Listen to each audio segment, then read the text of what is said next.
Okay, this is a new one for Fox News. They seem to be attacking Joe Biden for being too fun, or more specifically, too unserious, too buddy-buddy with famous people, and maybe too polite and well-mannered so that he's actually tolerable to a lot of the American people. Take a look.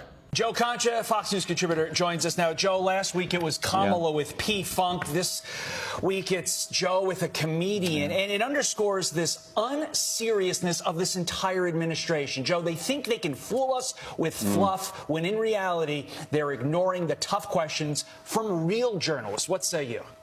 So when you see Joe Biden sit down with Seth Meyers, who's the poor man's Stephen Colbert, where 90% of the interview will be about how horrible Trump is, 5% of the interview will be probably about Biden's age, but probably couching it in a way where Seth Meyers is basically equating Joe Biden with Donald Trump, and another 5% will be about probably Jill Biden or something fluffy, cream puff, T-ball kind of questions. This shows you that this president is not ready for a second term. And let's break down why their criticism, to use their word, is unserious.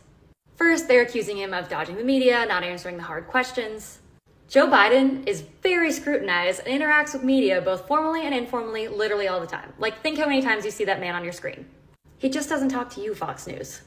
2, this lack of respect for quote-unquote puff pieces and seeing them as not valuable is actually disrespectful to a lot of voters.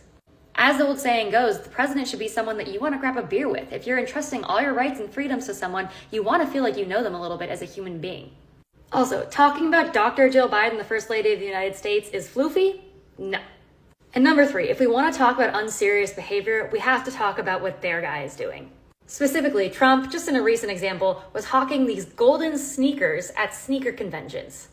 Like, this has to be the most unserious thing I've ever seen in my entire life. Although he is trying to sell a bunch of stuff so he can afford the legal fees for his 91 felony charges, so I guess that is pretty serious. All in all, this segment just proves how out of touch Fox News is with actual voters. And as a quick aside, why was he so mean about Seth Meyers?